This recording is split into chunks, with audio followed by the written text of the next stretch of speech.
നമസ്കാരം. ഗാസയിൽ ഇസ്രായേൽ പ്രതിരോധ സേന നടത്തുന്ന ആക്രമണങ്ങൾ എത്രയും പെട്ടെന്ന് അവസാനിച്ചില്ല എങ്കിൽ ചെങ്കടൽ വഴിയുള്ള ചരക്കു കപ്പലുകൾ തങ്ങൾ ആക്രമിക്കും എന്ന് ഹൂതി വിമതർ പറഞ്ഞത് ലോകം മറന്നിട്ടില്ല. എന്തായാലും യമനിലെ ഹൂതികളുടെ ഭാഗത്ത് നിന്നും ഇത്തരത്തിലുള്ള ഒരു ഭീഷണി ഉണ്ടായിരുന്നുവെങ്കിൽ പോലും അതൊരിക്കലും അവർ ചെയ്യില്ല എന്നുള്ള ഒരു വിശ്വാസം ലോകത്തിനുണ്ടായിരുന്നു. പക്ഷെ കഴിഞ്ഞ ദിവസങ്ങളിൽ അത്തരത്തിലുള്ള എല്ലാ വിശ്വാസങ്ങളും തച്ചു തകർത്തുകൊണ്ട് ഹൂതികളുടെ ഭാഗത്ത് നിന്നും കപ്പലുകൾക്ക് നേരെ ആക്രമണങ്ങൾ ഉണ്ടായിട്ടുണ്ട്.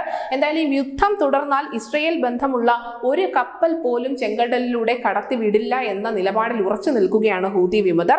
ലോകത്തെ ഏറ്റവും അധികം കടൽ വഴിയുള്ള ചരക്ക് ഗതാഗതം നടക്കുന്നത് ചെങ്കടൽ പാതയിലൂടെയാണ്. ഏഷ്യയിൽ നിന്നും ചെങ്കടൽ വഴി സൂയസ് കനാലിലേക്കും അതുവഴി യൂറോപ്പിലേക്കുമുള്ള എളുപ്പവഴി ചരക്ക് കപ്പലുകളെ സംബന്ധിച്ച് വലിയ ആശ്വാസവുമാണ്. നമുക്കറിയാം, റഷ്യയിൽ നിന്ന് ഉൾപ്പെടെയുള്ള കപ്പലുകൾ ഈ വഴിയിലൂടെയാണ് ഇന്ത്യയിലേക്കും എത്തുന്നത്. ചെങ്കടലിലെ ഹൂതി പ്രതിസന്ധി ചിലവുകൾ വർദ്ധിപ്പിക്കുമെന്നതിനാൽ തന്നെ മിഡിൽ ഈസ്റ്റിൽ നിന്നും മറ്റ് സമീപ രാജ്യങ്ങളിൽ നിന്നുമുള്ള ക്രൂഡ് ഇറക്കുമതി അല്ലെങ്കിൽ ക്രൂഡ് വിതരണം വർദ്ധിപ്പിക്കാൻ ഒരുങ്ങുകയാണ് ഇന്ത്യ എന്നുള്ള റിപ്പോർട്ടുകൾ പുറത്തു വന്നിട്ടുണ്ട്. ഭീഷണി കൂടുതൽ ശക്തമായതിന് തൊട്ട് പിന്നാലെ പല കപ്പലുകളും കേപ്പ് ഓഫ് ഗുഡ് ഹോപ്പിന് ചുറ്റും കൂടുതൽ ദൂരം സഞ്ചരിച്ചുകൊണ്ടാണ് ഇപ്പോൾ അറബിക്കടലിലേക്ക് എത്തിക്കൊണ്ടിരിക്കുന്നത്.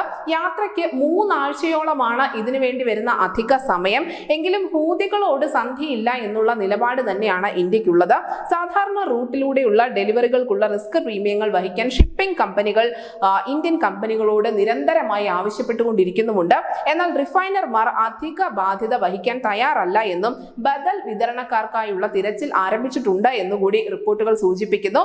സർക്കാർ ഉടമസ്ഥതയിലുള്ള ഭാരത് പെട്രോളിയം കോർപ്പറേഷൻ ലിമിറ്റഡ് ഇതിനോടകം തന്നെ മറ്റ് സ്രോതസ്സുകളിൽ നിന്നും ക്രൂഡ് ഓയിൽ ഏർപ്പാട് ചെയ്തിട്ടുണ്ട് എന്ന് ഒരു മുതിർന്ന ഉദ്യോഗസ്ഥൻ തന്നെ വെളിപ്പെടുത്തുന്നുമുണ്ട്. പേർഷ്യൻ ഗൾഫിൽ നിന്നും മധ്യേഷ്യയിൽ നിന്നും ക്രൂഡ് ഓയിൽ വാങ്ങുന്നതിന് കൂടുതൽ ഊന്നൽ നൽകിക്കൊണ്ട് ഊർജ്ജ ഇറക്കുമതി വൈവിധ്യവൽക്കരിക്കാനും സർക്കാർ വ്യാപാരികളെ നിർദ്ദേശിക്കുന്നുണ്ട് എന്ന് തന്നെയാണ് ഇന്ത്യയുടെ വാണിജ്യ മന്ത്രാലയം വ്യക്തമാക്കുന്നത്. ചെങ്കടൽ മേഖലയിലുള്ള സമുദ്ര സഹകരണം വർദ്ധിപ്പിക്കുന്നതിന്റെ ഭാഗമായി Saudi Arabia, United Arab Emirates തുടങ്ങിയ രാജ്യങ്ങളുമായും സജീവമായ ചർച്ചകൾ ഇന്ത്യ നടത്തുന്നുണ്ട്.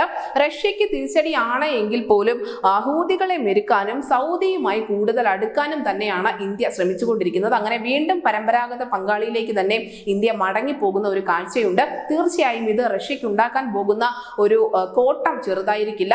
എന്നാൽ ഇന്ത്യയെ സംബന്ധിച്ച് ഇങ്ങോട്ടുള്ള ചരക്ക് ഗതാഗതത്തിന് ഒരു തരത്തിലുമുള്ള തടസ്സം നേരിടാൻ പാടില്ല എന്ന ഒരു കർക്കശ ബുദ്ധി കൂടിയുണ്ട്. പ്രത്യേകിച്ചും ലോക്സഭാ തെരഞ്ഞെടുപ്പ് അടുത്തിരിക്കുന്ന സാഹചര്യത്തിൽ എണ്ണയ്ക്കോ അല്ലെങ്കിൽ മറ്റ് അവശ്യ വസ്തുക്കൾക്കോ വില കൂട്ടാനുള്ള ഒരു നീക്കം ഒരിക്കലും കേന്ദ്ര സർക്കാരിന്റെ ഭാഗത്തു നിന്നും ഉണ്ടാവില്ല.